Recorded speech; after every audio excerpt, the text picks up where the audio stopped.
प्रणाम। मैं यदुवंशी। ग्रामीण भारत में 46% लोग भूमिहीन। देश के ग्रामीण इलाकों में शीर्ष 10% परिवारों के पास 44% जमीन है, जबकि 46% भूमिहीन है। एक अध्ययन में यह बात कही गई है। भारत में भूमि असमानता, प्रकृति, इतिहास एवं बाजार शीर्षक वाले इस कार्य पत्र में कहा गया है कि ग्रामीण भारत में शीर्ष 5% परिवार 32% जमीन के मालिक हैं, जबकि शीर्ष 1% परिवारों के पास 18% कृषि भूमि है।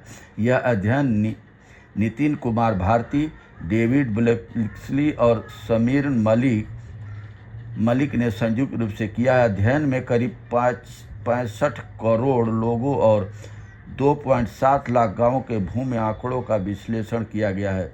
रिपोर्ट के मुताबिक ग्रामीण स्तर पर भूमि असमानता का औसत गीनी सूचकांक 0 से लेकर 100 के पैमाने पर भूमिहीन परिवारों को शामिल करने पर 71 तक पहुंच जाता है, जबकि 46% ग्रामीण परिवार पूरी तरह भूमिहीन है। अध्ययन रिपोर्ट कहती है कि औसतन किसी गांव में सबसे बड़ा जमींदार लगभग 12% जमीन नियंत्रित करता है, जबकि कुछ गांवों में एक ही व्यक्ति के पास आधे से अधिक कृषि भूमि है। राज्यों के बीच असमानता के स्तर में भी बड़ा अंतर देखा गया है, जो वैश्विक स्तर पर देशों के बीच पाए जाने वाले अंतर के लगभग बराबर है। यहाँ यही गांव और भूमिहीन जो सदियों से अपना सताए जा रहे हैं, और कुछ वर्गों के पास गांव की ज़मीनें हैं, और यहाँ जो देश आज़ाद हुआ है जब से कंपनियां भी बनी और सरकार भी उन्हीं नीतियों को अपनाती चली जा रही है। गठजोड़ है। निर्माण मजदूरों के साथ अन्याय, उद्योगपति, अधिकारी और सरकार मिल करके निर्माण मजदूरों की कमी में उनकी समस्याओं को सुनते नहीं।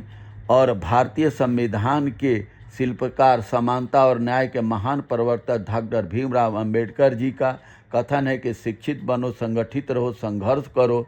तो नोएडा में मजदूरों ने वही काम किया अपने हक के लिए। अंधी, गूंगी, बाहरी सरकार उद्योगपतियों को जगाने के लिए मजदूर अपने हक की मांग कर रहे हैं। एसडीएम नोएडा के अपर पुलिस अधीक्षक राजकुमार मिश्रा ने कहा कि आदित्यनाथ वर्तमान में नोएडा के सेक्टर 37 स्थित अरुण विहार में रह रहा था। वह मूल रूप से बिहार के हाजीपुर का रहने वाला है। उसकी उम्र करीब 28 वर्ष बताई जा रही है। वर्ष 2020 में उसने एनआईटी जमशेदपुर से बीटेक किया। उसका चयन कैंपस प्लेसमेंट के जरिए एक निजी कंपनी में हुआ। वह सॉफ्टवेयर इंजीनियर के तौर पर काम करने लगा। नौकरी के सिलसिले में वह पहले गुरुग्राम में रहा और बाद में नोएडा शिफ्ट हो गया। जून 25 में नोएडा आया। इसी दौरान वो सोशल मीडिया के जरिए मजदूर बिगुल नाम के संगठन से जुड़ गया। वो संगठन से लोगों के साथ मिलकर विभिन्न गतिविधियों में शामिल होने लगा। आदित्य ने मौजूद बिगुल के माध्यम से कई अन्य संगठनों से संपर्क बनाए। इनमें दिशा स्टूडेंट ऑर्गेनाइजेशन, RWIPI, नौजवान भारत सभा और एकता संघर्ष समिति जैसे संगठन शामिल है। इन संगठनों के कुछ लोगों के साथ मिलकर उसने श्रमिक आंदोलन के दौरान हिंसा फैलाने की योजना बनाई थी। इन मामलों में आतंकी कनेक्शन से भी एजेंसियां इनकार नहीं कर रही हैं। ये एजेंसियां और सरकार, ये जितने भी हैं, सब मजदूरों का जब तक शोषण उद्योगपति करते हैं, सरकार करते हैं। 2014 से 2014 से केंद्र सरकार है, 2017 से योगी सरकार है।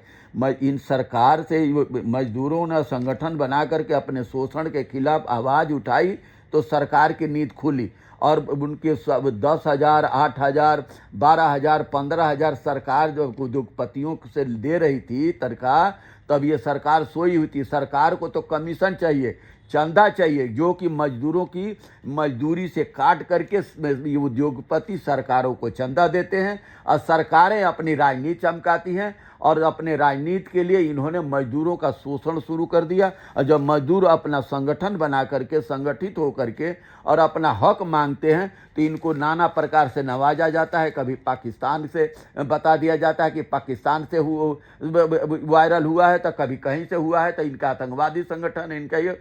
अरे जब देश के अंदर उद्योगपति शोषण कर रहा है, कहीं पर भी किसी बड़े बड़े अधिकारियों को लाखों करोड़ों रुपये तनख्वाह है और यही मजदूरों की पैसा 10,000, 8,000, 5,000, 15,000 में गुजारा कर रहा है। कितनी शर्म की बात है।